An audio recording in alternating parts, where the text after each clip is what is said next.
Gürcüstanda səyyar asan xidmət təşkil olunub. 5, 6 və 7 iyun tarixlərində paytaxt Tbilisidə Azərbaycan vətəndaşlarına dövlət xidmətləri göstərilib. Ətraflı Gürcüstana ezam olunan əməkdaşımız Ülkər Əliyevanın reportajında. Asan xidmət ölkə sərhədlərini aşır. Gürcüstanın paytaxtı Tbilisidə səyyar asan xidmət avtobusu təşkil olunub. Məqsəd Gürcüstanda yaşayan azərbaycanlıların dövlət xidmətlərindən rahat, əlçatan və innovativ şəkildə yararlanmasına dəstək göstərməkdir. Xüsusi avadanlıqlarla təchiz olunan səyyar avtobusda vətəndaşlar şəxsiyyət vəsiqələrinin verilməsi və dəyişdirilməsi, sürücülük vəsiqələrinin dəyişdirilməsi və məhkumluq barədə arayışların verilməsi xidmətlərindən yararlanıblar. Azərbaycan vəsiqəsini dəyişdirdim, vaxtı keçmişdi, onu dəyişdirdim. Çox məmnunam, Azərbaycan dövlətinə də təşəkkür edirəm bizə bu şəraiti yaratdığı üçün. Hansı xidmətdən yararlanmısınız? Şəxsiyyət vəsiqəsindən. Çox məmnunam, Allah canlarını sağ eləsin hamının. Ona görə ki, bizə bu şəraiti yaradıblar. Əslən Balakənliyəm. Burada həm oxumağa gəlmişik, sonradan ailədən köçdük, burada yaşamağa. Bitirdim, universitetidə işləyirəm öz sənədim üzrə. Sürücülük vəsiqəmi üçün gəlmişəm.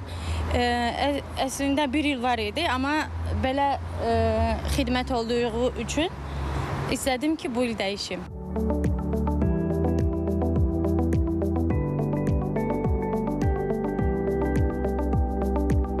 Şəxsiyyət vəsiqəmi aldım və indi burada gözləyirəm, atam da alsın şəxsiyyət vəsiqəsi. Mənim lazım idi, məhkumluq olmadığıma görə arayış gəldim, sizinlə görüşdüm. Çox asan yollar mən əldə elədim. Hökumətimiz sağ olsun, Allah kömək olsun, belə yardımlar eləyir cəmaata. Çox yararlıdır. Çox razıyam. Çox yaxşı xidmətiniz var. Hansı xidmətdə yararlanmağa gəlmişsiniz? Şəxsiyyət vəsiqənin dəyişilməsinə. Səyyar asan xidmət fəaliyyət coğrafiyasını genişləndirərək artıq ölkə hüdudlarından kənarda da yaşayan vətəndaşlarımızın əhatə etməyə başlayıb.